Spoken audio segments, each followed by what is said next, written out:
మనం ముందుగా speaking module గురించి తెలుసుకుందాం. మీకు స్పీకింగ్ మాడ్యూల్ యొక్క డ్యూరేషన్ వచ్చేసి 36 మినిట్స్ అప్రాక్సిమేట్లీ. అదొచ్చేసి మన స్పీకింగ్ మాడ్యూల్ డ్యూరేషన్ అండి. ఏదైనా గూడా మనకి పియర్సన్ బీటీ ఎగ్జామ్‌లో టైమర్ అనేది టాప్ రైట్ హ్యాండ్ సైడ్‌లో ఉంటుంది. మరీ పర్టిక్యులర్‌గా చెప్పాలంటే టైమ్ రిమైనింగ్ అనేది మనకు చూపెడుతుందనమాట. ఓకే. సో, టాప్ రైట్ సైడ్‌లో. 33-36 క్వెషన్స్ వచ్చే అవకాశం ఉంది. స్పీకింగ్ మాడ్యూల్ లోపల మనకు అన్ని క్వెషన్స్ వస్తాయన్నమాట. ఈ క్వెషన్స్ ఏంటంటే మీరు ఒక క్వెషన్ ఆన్సర్ చేయగా వెంటనే మళ్ళీ నెక్స్ట్ క్లిక్ చేసి ఇంకో క్వెషన్‌కి వెళ్తారనమాట. ఈ 30 పైచిలుకు క్వెషన్స్ మీరు బ్యాక్ టు బ్యాక్ ఆన్సర్ చేస్తుంటారు. ఈ మధ్యలో 1 మినిట్ గాని, 30 సెకండ్స్ గాని, 40 సెకండ్స్ గాని రెస్టే ఉండదు. Back to back you will be answering it అనమాట.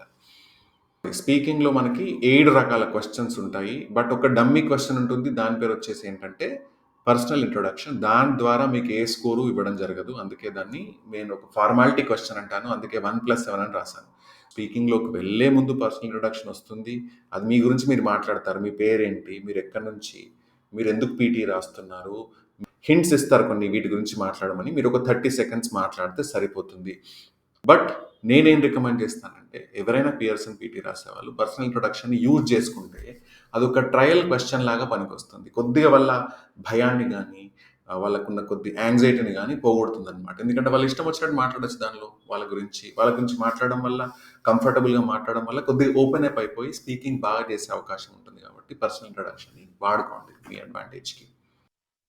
I am on a mission to give you the authentic, credible, actionable inputs on PT. If you love my work, subscribe to me on YouTube.